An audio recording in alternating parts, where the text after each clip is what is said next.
Chapter number 3 trigonometric function. त्यामध्ये आता पुढचा पॉईंट आहे इन्व्हर्स ट्रिग्नोमेट्रिक फंक्शन. म्हणजेच आपल्याला यामध्ये प्रिन्सिपल सोल्युशन किंवा principal value of inverse trigonometric function हे आपल्याला याच्यामध्ये शिकायचं आहे. तर पहा, आपण याच्या अगोदर प्रिन्सिपल व्हॅल्यू ह्या शोधलेल्या आहेत, पण त्या कशाच्या होत्या? Principal value of trigonometric function. तर हे आपण शिकलेलं आहोत. आता आपल्याला फक्त काय पाहिजे आहे? Principal value of inverse trigonometric function. तर यामध्ये आपण अगोदर पाहूया इन्व्हर्स ट्रिग्नोमेट्रिक फंक्शन म्हणजे काय. तर ट्रिग्नोमेट्रिक फंक्शन आपल्याला माहीत होते, तर त्यामध्ये त्याचे डोमेन, रेंज आणि पिरियड हे आपल्याला अगोदर माहिती पाहिजे. तर inverse trigonometric function trigonometric function यामध्ये पहा, डोमेन आणि रेंज पाहूया आपण. डोमेन, रेंज आणि पिरियड. तर इथे पहा, फर्स्ट फंक्शन आहे साइन फंक्शन.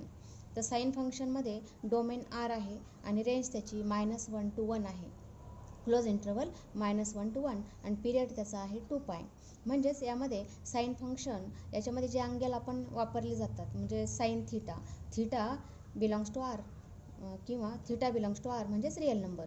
तर कोणतेही आपण जर अँगल यूज केले, म्हणजे थिटाची व्हॅल्यू आपण सपोज 30 डिग्री, 60 डिग्री किंवा 45 डिग्री किंवा त्याच्याही पुढे गेलो 720 डिग्री, 750 डिग्री, अशा याच्यानुसार अशा जर आपण व्हॅल्यू चेक केल्या, तर साइन थिटाच्या ज्या व्हॅल्यू आहेत, म्हणजे अँगल वेगवेगळे जर आपण वापरले, तर आपलं जे आन्सर आहे ते येतं +or-1/2 किंवा +or-1/√3/2 +or-√3/2 +or-1 आणि 0, आणखी +or-1/√2. म्हणजे एवढ्याच व्हॅल्यू फक्त येऊ शकतात.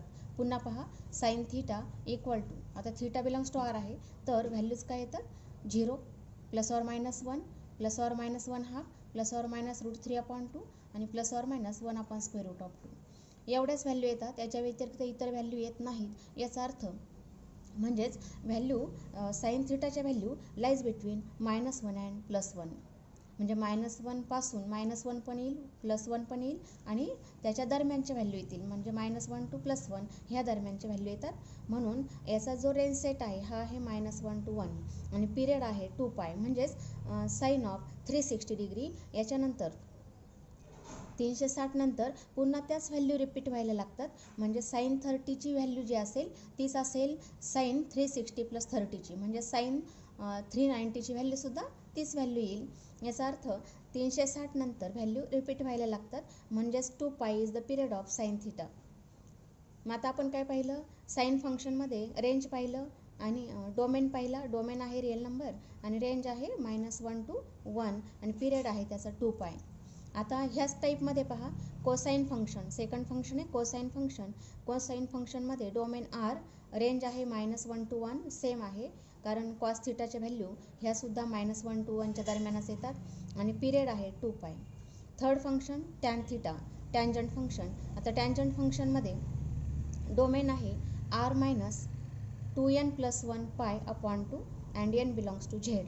म्हणजेच टॅन थिटा म्हणजे sine theta upon cos theta and cos theta is defined. Cos theta is defined when theta equal to 2n + 1π/2. म्हणजेच sine theta upon cos theta and tan theta is not defined when cos theta is 0. आणि cos theta केव्हा 0? तर 2n + 1π/2 ह्या व्हॅल्यूला, म्हणजे इथे n ची value आपण कोणती टाकली? n belongs to Z. Z is a set of integer आणि याच्यामध्ये आपण n च्या व्हॅल्यू टाकल्या +1, -1, +or-2 अशा जर व्हॅल्यू टाकल्या, तर इथे समजा 0 व्हॅल्यू टाकली असेल तर किती येईल? π/2 आणि cos π/2 0 आहे. समजा इथे व्हॅल्यू 1 टाकली आपण n ची, तर किती मिळेल? 3 + 1 म्हणजे 3π/2 आणि 3π/2 म्हणजेच cos 3π/2 ला सुद्धा व्हॅल्यू 0 मिळेल.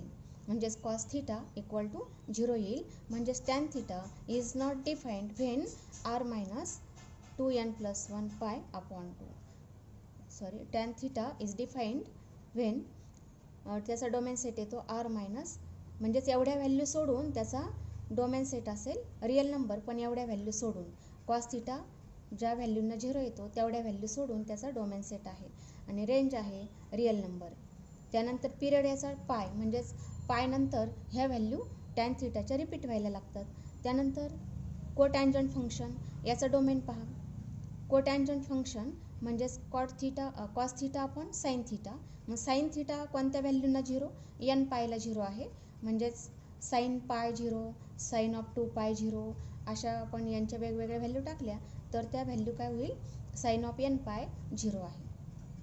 म्हणजेच sine theta equal to 0 when theta equal to N pi. मग cot theta is not defined when sine theta 0. म्हणजेच याचा डोमेन सेट येतो R minus N pi and N belongs to Z. आणि range set याचा आहे R real number आणि period आहे याचा सुद्धा पाय आहे. म्हणजेच पाय नंतर कॉट थिटाचे व्हॅल्यू रिपीट व्हायला लागतात. त्यानंतर सेकंड थिटा याचं हे जे फंक्शन आहे याच्यामध्ये सेक थिटा म्हणजे 1 upon cos theta. Cos theta is 0 केव्हा 0, 2n+1 π/2 ला व्हॅल्यू 0 आहे and n belongs to Z. म्हणजे sec theta is not defined when cos theta is 0, that is domain is r minus 2n+1 π/2 and n belongs to z. Then range function is r minus open interval -1 to 1, r minus open interval -1 to 1 and period is 2 pi. त्यानंतर शेवटचं function cosecant function म्हणजेच cosec theta. Cosec theta म्हणजेच 1 upon sine theta आणि cosec theta is not defined when sine theta is 0, that is domain is r minus n pi and n belongs to Z. आणि range set आहे r minus open interval -1 to 1 and period is 2 pi. म्हणजे 2 पाय नंतर cosec थिटाची value repeat व्हायला लागतात. मग आता आपण याच्यामध्ये पाहिलं डोमेन, रेंज आणि period of the trigonometric function. आता आपल्याला पाहायचं इनवर्स फंक्शन. इनवर्स फंक्शन म्हणजेच डेफिनेशन आपण बेसिक कन्सेप्ट पाहिलेली होती 11वीला सेट थिअरीमध्ये. सेट, रिलेशन आणि फंक्शन यामध्ये आपण डेफिनेशन पाहिलेली आहे इनवर्स फंक्शन. तर इनवर्स फंक्शन म्हणजेच if a function f from a to b is 1 1 and 1 2 then it's inverse function defined. म्हणजेच इनवर्स फंक्शन जर 1 1 आणि ऑन 2 असेल तरच याचा इनवर्स आपल्याला काढता येतो. आणि इनवर्स फंक्शन हे कोणत्या फॉर्मने डिफाईन्ड होतं, एफ इनवर्स म्हणजे एफचा पॉवर किती घेतला आहे -1 आणि काय झालं इथे डोमेन ए होता आणि याचा कोडोमेन बी होता. तर इनवर्स फंक्शनमध्ये जो कोडोमेन आहे तो डोमेन झाला आहे आणि डोमेन होता तो कोडोमेन झाला आहे. म्हणजेच F inverse is function from B to A exist for X belongs to A and Y belongs to B. म्हणजेच याच्यामध्ये पहा F function from A to B असेल तर X belongs to A and Y belongs to B. Y म्हणजेच F of X. मग Y equal to F of X असेल तर काय येईल, X equal to F inverse of Y. ह्या फॉर्ममध्ये आपण इनवर्स फंक्शन पाहिलं आहे. म्हणजेच इनवर्स फंक्शनसाठी फंक्शन अगोदर 1 1 आणि ऑन 2 असायला पाहिजे. तर ट्रिग्नोमेट्रिक फंक्शन जे आहेत सगळे ट्रिग्नोमेट्रिक फंक्शन 6 जे पाहिले तर हे जे ट्रिग्नोमेट्रिक फंक्शन आहेत हे 1 1 नाही आहेत. कारण काय आपण पाहिलं sine of 30 degree, sine 30 value 1/2 येईल, साइन ऑफ 390 सुद्धा 1/2 येईल. म्हणजेच हे आहे मेनी वन फंक्शन. म्हणजेच 2 वेगवेगळ्या अँगलला आन्सर मात्र सेम येतं. म्हणजेच साइन ऑफ 30 डिग्री 1/2 आणि साइन ऑफ 390 डिग्री सुद्धा 1/2. म्हणजे आपण फक्त एक एक्झाम्पल पाहिलेलं आहे. तर काय झालं म्हणजे आणखी साइन थिटाच्या व्हॅल्यू सेम येतात. अँगल आपण वेगवेगळे घेतले तरी सुद्धा व्हॅल्यू काय होईल 1/2 होईल. म्हणजेच आणखी व्हॅल्यू पाहूया आपण साइन ऑफ 750 डिग्री म्हणजेच 720 + 30 750 ती सुद्धा व्हॅल्यू किती येईल 1/2 येईल. याचा अर्थ हे जे साइन फंक्शन आहे हे काय झालं मेनी वन फंक्शन आहे, हे 1 1 नाही. मग आता इनवर्स ट्रिग्नोमेट्रिक फंक्शन आपण म्हणतोय तर त्यासाठी हे जे ट्रिग्नोमेट्रिक फंक्शन आहे हे 1 1 पाहिजे. मग हे 1 1 केव्हा येईल, एखाद्या इंटरव्हलला 1 1 येईल. मग इंटरव्हल कोणता पाहिजे आपल्याला, ज्या इंटरव्हलमध्ये म्हणजे व्हॅल्यू जिथून रिपीट व्हायला लागतात कोणत्या रिपीट व्हायला लागतात पहा साइन ऑफ 2 पाय नंतर त्या व्हॅल्यू रिपीट होतात. म्हणजेच आपल्याला 1 1 फंक्शन पाहिजे. त्यासाठी आपण पाहूया इनवर्स ट्रिग्नोमेट्रिक फंक्शन म्हणजे कोणतं. तर त्यासाठी 1 1 फंक्शन केव्हा आहे ते पाहूया आपण. तर first function inverse sine function. First function आहे इनवर्स साइन फंक्शन. आता याच्यामध्ये पहा डोमेन आपण घेतला -π/2 आणि π/2. मायनस पाय बाय टू आणि पाय बाय टू या दरम्यानचे व्हॅल्यू पाहिजे. मायनस पाय बाय टू पण चालेल, पाय बाय टू पण चालेल. आणि मग याचा रेंज सेट येतो क्लोज इंटरवल -1 to 1. म्हणजेच हे जे फंक्शन आहे साईन फंक्शन हे येईल 1 1 आणि ऑन टू. म्हणजेच ह्या व्हॅल्यूंच्या दरम्यान फक्त एकदाच sine minus pi by two असेल, साईन मायनस पाय बाय 4 असेल, साईन पाय बाय 4 असेल. म्हणजेच 1 to 1 हे फंक्शन याच्यामध्ये येईल. आणि याचा रेंज सेट -1 to 1 असेल. म्हणजे हे फंक्शन कसं झालं 1 1 आणि ऑन टू. मग हे जर 1 1 ऑन टू असेल तर याचा इन्व्हर्स एक्झिस्ट आहे. म्हणजेच inverse of sine function exist. आणि मग याचा इन्व्हर्स काय येतो, आपण म्हटलं sine F is function from A to B असेल, इन्व्हर्स फंक्शनमध्ये डोमेन काय येईल बी येईल आणि कोडोमेन येईल ए. म्हणजेच चेंज होतात, डोमेन आणि कोडोमेन चेंज होतात. तर sine inverse is function from -1 to 1 and to -pi by two to pi by two. अशा फॉर्ममध्ये आपल्याला साईन इन्व्हर्स हे फंक्शन लिहिता येतं. मग sine inverse X equal to theta असेल. Sine inverse X equal to theta if sine theta equal to X. If sine theta equal to X and theta belongs to, म्हणजे हा जो theta आहे हा कोणत्या दरम्यान पाहिजे -pi by two to pi by two is the principal value of sine inverse X. मग आता आपण एक्झाम्पल पाहूया.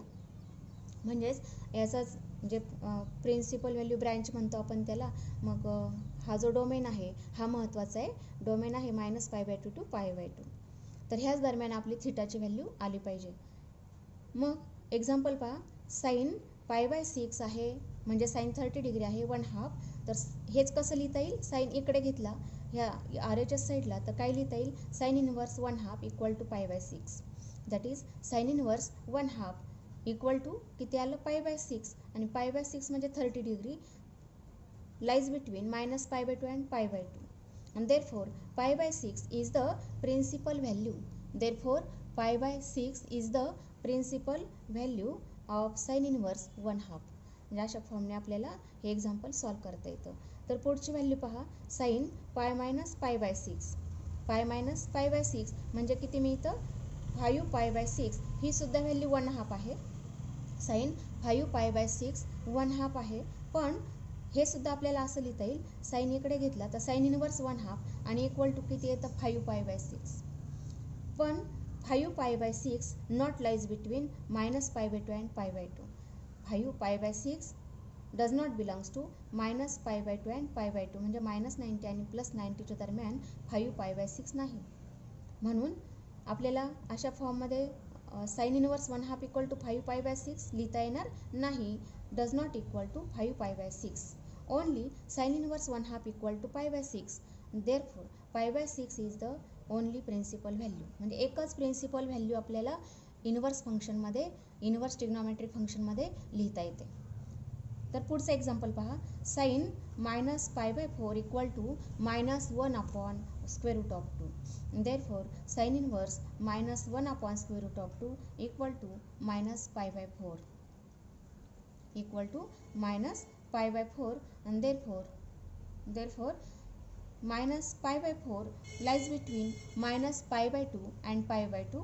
and therefore -पाय by 4 is the principal value of sin inverse -1 upon square root of 2. म्हणजे अशा फॉर्ममध्ये आपल्याला एक्झाम्पल सॉल्व करता येतात. तर नोट पहा यामध्ये sine of sine inverse X equal to X for X belongs to -1 to 1. आणि number second sine inverse sine Y equal to Y for Y belongs to -pi by 2 and pi by 2. तर second function पहा. Inverse cosine function. Inverse cosine function. तर यामध्ये cos function from 0 to पाय आणि त्याचा range set आहे -1 to 1 is 1 1 and onto. म्हणजे थिटाची व्हॅल्यू जर 0 to पायच्या दरम्यान असेल तरच हे फंक्शन 1 1 आणि ऑन टू होईल. तर इन्व्हर्स फंक्शन एक्झिस्ट होईल. 1 1 आणि ऑन टू असेल तर inverse function is exist. And therefore cos inverse is function from -1 to 1 to close interval 0 to pi. And therefore म्हणजेच याच्यामध्ये कॉस इन्व्हर्सच्या फंक्शनमध्ये theta belongs to 0 to pi पाहिजे. That is cos inverse X equal to theta is cos theta equal to X अशा फॉर्ममध्ये आपल्याला लिहिता येतं. Then theta belongs to 0 to pi, close interval 0 to pi is the principal value. For example cos pi by 4 equal to 1 upon square root of 2, म्हणजे cos 45ची value 1 upon square root of 2, आणि हेच कसं लिहिता येतं, cos inverse 1 upon square root of 2 equal to pi by 4. मग pi by 4 ही value lies between 0 to pi आहे, म्हणजे 0 टू 180च्या दरम्यान 45 डिग्री आहे, म्हणजेच pi by 4 is the principal value, म्हणजे ही एकच प्रिन्सिपल व्हॅल्यू येईल. आता आपण सेकंड एक्झाम्पल जर पाहिलं, cos minus pi by 4 equal to 1 upon square root of 2, म्हणजेच मायनस पाय बाय 4 ही सेकंड क्वाड्रंटमध्ये व्हॅल्यू येईल, आणि cos of minus pi by 4 म्हणजे ही जी व्हॅल्यू आहे ही येते फोर्थ क्वाड्रंटमध्ये, आणि cos minus pi by 4 equal to येईल 1 अपॉन स्क्वेअर रूट ऑफ 2. पण हे अशा फॉर्ममध्ये जर लिहिलं, cos inverse 1 upon square root of 2 equal to minus pi by 4, पण minus pi by 4 does not belongs to 0 to pi, म्हणजे 0 टू 180च्या दरम्यान ही व्हॅल्यू येणार नाही, ही ऑलरेडी काय आहे फोर्थ क्वाड्रंटमध्ये आहे, म्हणजेच आपल्याला काय म्हणता येईल, minus pi by 4 is not principal value of cos inverse 1 upon square root of 2. मग कोणती एकच व्हॅल्यू येते फक्त, आणि कोणती आली ती पाय बाय 4 आलेली आहे. नोट पहा, cos inverse x equal to x for x belongs to minus 1 to 1, and second cos inverse in bracket cos y equal to y for y belongs to close interval 0 to pi. त्यानंतर third function inverse tangent function. Third function inverse tangent function. तर tan function from minus pi by 2 to pi by 2 to R, म्हणजे range set आहे R आणि domain आहे minus pi by 2 to pi by 2 is 1 1 and 1 2. Therefore tan inverse is function from R to minus open interval minus pi by 2 to pi by 2. म्हणजेच हा जर interval घेतला आपण minus pi by 2 आणि पाय by 2, तर काय हे फंक्शन 1 1 असेल, आणि 1 1 असेल तर इनवर्स एक्झिस्ट होईल, म्हणून tan inverse is function from R to open interval minus pi by 2 to pi by 2. म्हणून theta belongs to minus pi by 2 to pi by 2 पाहिजे तरच आपल्याला इनवर्स फंक्शन काढता येतं, प्रिन्सिपल व्हॅल्यू लिहिता येते. आणि therefore tan inverse x equal to theta if tan theta equal to x and theta belongs to minus pi by 2 to pi by 2 is the principal value. For example, tan pi by 4 equal to 1, then tan inverse 1 equal to pi by 4, and pi by 4 belongs to minus pi by 2 to pi by 2, म्हणजे minus 90 आणि plus 90च्या दरम्यान 45 degree आहे. And therefore pi by 4 is the principal value. Pi by 4 is the principal value. Note पहा, number first tan in bracket tan inverse x equal to x for x belongs to r, and number second tan inverse of tan y equal to y and for y belongs to minus pi by 2 to pi by 2, open interval है minus pi by 2 to pi by 2. Fourth function inverse cotangent function. inverse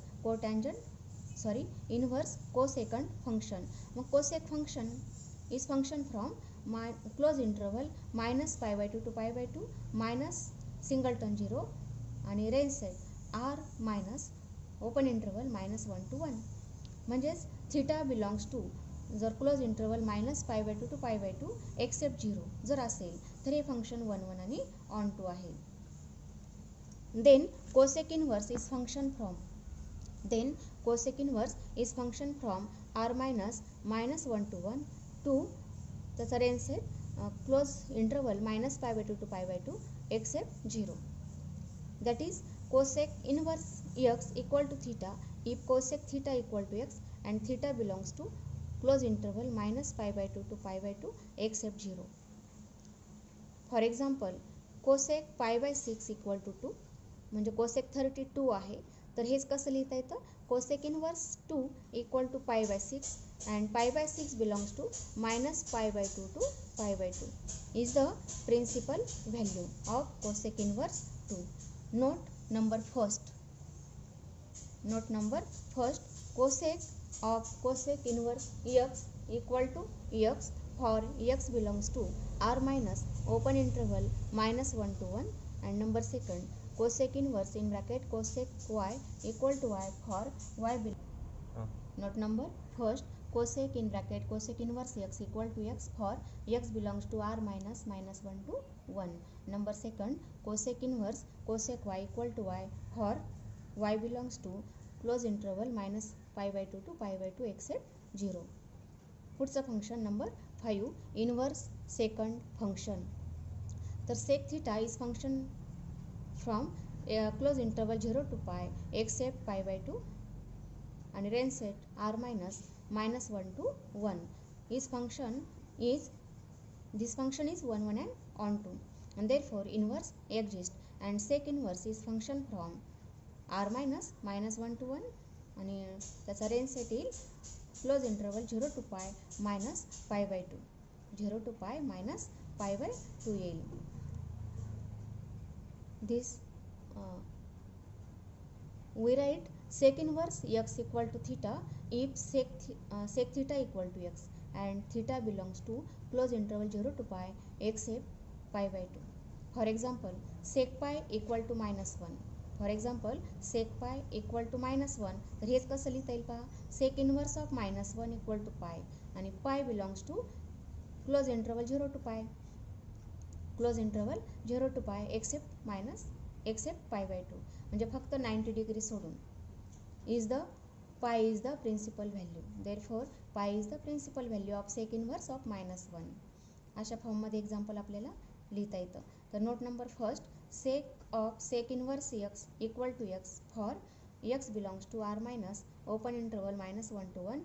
Number second, sec inverse of sec y equal to y for y belongs to close interval 0 to pi except pi by 2. Number 6, inverse cotangent function. तर cot function from open interval 0 to pi and range set आहे r, then this function is 1, 1 and onto, and therefore cot inverse is function from r to range set 0 to open interval 0 to pi. We write cot inverse x equal to theta if cot theta equal to x. For example, cot pi by 3 equal to 1 upon root 3. cot pi by 3 म्हणजे cot 60 degree, cot 60 आहे 1 upon square root of 3, and therefore cot inverse 1 upon square root of 3 equal to pi by 3, and pi by 3 lies between 0 to pi, and therefore pi by 3 is the principal value of cot inverse of 1 upon square root of 3. म्हणजे अशा फॉर्ममध्ये आपण inverse trigonometric function पाहिलेले आहेत.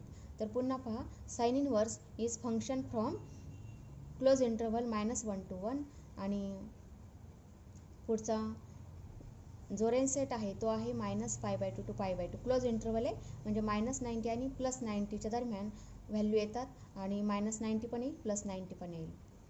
Theta belongs to -pi by 2 to pi by 2 हे महत्त्वाचं. त्यानंतर cos inverse is function from -1 to 1. Close interval आहे म्हणजे हा त्याचा डोमेन सेट आणि पुढचा जो रेंज सेट आहे हा आहे close interval 0 to pi. Close interval आहे म्हणजे 0 पण येईल, पाय पण येईल आणि 0 आणि पायच्या दरम्यानचे व्हॅल्यू पण येतील, म्हणजे theta belongs to close interval 0 to pi. त्यानंतर tan inverse is function from r to open interval -pi by 2 to pi by 2, म्हणजेच थिटा बिलॉंग्स टू असेल -pi by 2 to pi by 2. त्यानंतर cot inverse is function from r to open interval 0 to pi, म्हणजेच यामध्ये theta belongs to काय असेल 0 to pi असेल. त्यानंतर पुढचं function sec inverse is function from r minus -1 to 1 आणि त्याचा रेंज सेट येईल close interval 0 to pi except pi by 2, म्हणजे फक्त pi by 2 सोडून theta belongs to close interval 0 to pi except pi by 2. त्यानंतर cosec inverse is function from r minus -1 to 1 to close interval -pi by 2 to pi by 2 except 0, म्हणजेच याच्यामध्ये cosec इनवर्समध्ये theta belongs to काय पाहिजे close interval -90 to +90 आणि फक्त 0 सोडून. तर example पहा, find the principal values of sine inverse 1/2. Find the principal value of sine inverse 1/2. मग फर्स्ट एक्झाम्पल पाहिलं आपण साइन इनवर्स 1/2. तर इक्वल टू काय लिहायचं x, sine inverse 1/2 equal to x, आणि देअरफॉर साइन x म्हणजे साइन इनवर्स जो आहे हा पुढे जर घेतला तर -1चं काय होईल +1, म्हणजेच आपण अशा फॉर्ममध्ये लिहू शकतो साइन x इक्वल टू 1/2. मग साइन x इक्वल टू 1/2 म्हणजेच 1/2 केव्हा येईल जर साइन 30 डिग्री असेल, मग 1/2 इक्वल टू साईन 30 डिग्री. 1/2 म्हणजे साईन 30 आणि साईन 30 म्हणजेच ही जी यकची व्हॅल्यू काय आली मग यक्स म्हणजे π/6 आली आणि π/6 लाईज बिटवीन -π/2 आहे का हे चेक करायचं. म्हणजे जी व्हॅल्यू आलेली आहे आपली थीटाची तर ती आपला जो इंटरवल होता दिलेला इथे दिलेला पहा ह्या इंटरवलच्या मध्ये येते का हे चेक करायचं. मग π/6 म्हणजे 30 डिग्री तर 30 डिग्री ऑलरेडी -90 आणि +90च्या दरम्यान आहे म्हणून आपला आन्सर काय π/6 is the principal value of sine inverse 1/2. अशा फॉर्मने आपल्याला हे एक्झाम्पल सॉल्व करता येतं. Example number 2 sine inverse -1/2. Sine inverse -1/2 equal to आपण घेतलं यक्स म्हणजेच हे कसं लिहिता येईल साइन x इक्वल टू -1/2 आणि -1/2 म्हणजेच मायनस साईन तसंच लिहिलं आणि 1/2 म्हणजे साईन π/6 मायनस साईन π/6 अशा फॉर्ममध्ये लिहिलं. आता मायनस साईन π/6 आता आपल्याला जो इंटरवल होता तो काय होता -90 आणि +90 -90 आणि +90च्या दरम्यान व्हॅल्यू पाहिजे. मग इथे पहा साइन ऑफ मायनस थीटा म्हणजे साइन ऑफ मायनस थीटा म्हणजे मायनस साइन थीटा हा फॉर्म्युला या ठिकाणी यूज केला आणि मग मायनस साइन π/6 म्हणजे किती लिहिलं sine of -π/6 sine of -π/6 and therefore sin inverse -1/2 equal to -π/6 and -π/6 lies between -π/2 and π/2. आता आपण ज्या प्रिन्सिपल व्हॅल्यू ज्या पाहिलेल्या होत्या पहा ट्रिग्नोमेट्रिक फंक्शनच्या तर त्यामध्ये आपण काय पुढच्या स्टेप पाहिल्या होत्या साइन π/6. मग आपण विचार केला होता की साइन थीटा कोणत्या क्वाड्रंटमध्ये निगेटिव्ह आहे तर साइन थीटा कोणत्या क्वाड्रंटमध्ये आहे थर्ड क्वाड्रंट आणि फोर्थ क्वाड्रंटमध्ये निगेटिव्ह आहे.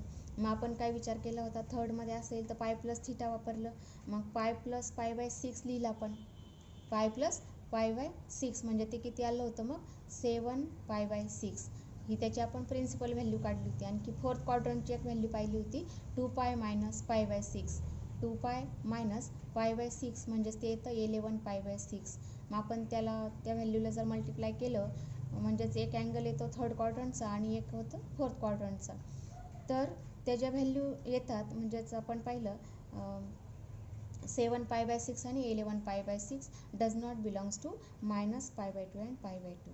फक्त एकच व्हॅल्यू आहे -π/6 ही एकच व्हॅल्यू आहे की ती व्हॅल्यू -90 आणि +90च्या दरम्यान येते. म्हणजे ही फक्त एकच व्हॅल्यू काढायची असते. तर म्हणून अशा पद्धतीने आपल्याला विचार करायचा की -π/6 येते का तर -π/6 इज द प्रिन्सिपल व्हॅल्यू. पुढचं एक्झाम्पल पहा tan inverse -√3. tan inverse -√3 equal to x आहे. Therefore tan x equal to -√3 आणि देअरफॉर इक्वल टू मायनस आणि √3 म्हणजे tan π/3 आणि therefore tan of minus tan theta म्हणजेच tan ऑफ मायनस थीटा आणि therefore tan inverse -√3 equal to -π/3 and -π/3 belongs to open interval -π/2 and π/2. Therefore -π/3 is the principal value. Example number 4 cos inverse -1/2. cos inverse -1/2 equal to x घेतलं तर काय मिळेल cos x equal to -1/2 आणि -1/2 म्हणजे -cos π/3 आणि -cos π/3. आता इथे cos negative आहे cos निगेटिव्ह म्हणजे सेकंड क्वाड्रंटमध्ये आहे. मग सेकंड क्वाड्रंटमध्ये काय यूज केलं आपण π - थीटा म्हणजेच cos π - π/3 म्हणजेच व्हॅल्यू येते 2π/3.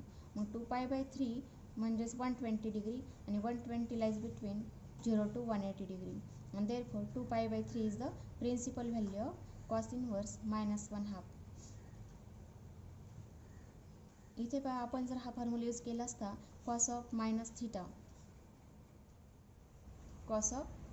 -θ is equal to cos of theta हा फॉर्म्युला आपल्याला या ठिकाणी यूज करता आला असता. पण -π/3 ही व्हॅल्यू आली असती तर -π/3 does not belongs to 0 to π म्हणून आपण या ठिकाणी फॉर्म्युल्याचा वापर केला cos π - θ इज cos थीटा. त्यानंतर example number 5 cosec inverse 2. Cosec inverse 2 equal to काय केलं आपण x कन्सिडर केलं फक्त x आहे इथे equal to x and therefore cosec x equal to 2 and cosec x equal to 2 आणि 2 म्हणजे cosec pi by 6 and therefore pi by 6 lies between close interval minus pi by 2 and pi by 2 except 0 and therefore pi by 6 is the principal value. Example for practice, हे जे examples आहेत हे होमवर्कच्या नोटबुकमध्ये solve करा. Example number first, find the principal values of number first tan inverse of -1, number second sec inverse of square root of 2, number 3 cot inverse of minus square root of 3, number 4 cos inverse -1 upon square root of 2, number 5 sin inverse minus square root of 3 upon 2. हे जे 5 example आहेत हे होमवर्कच्या नोटबुकमध्ये solve करा.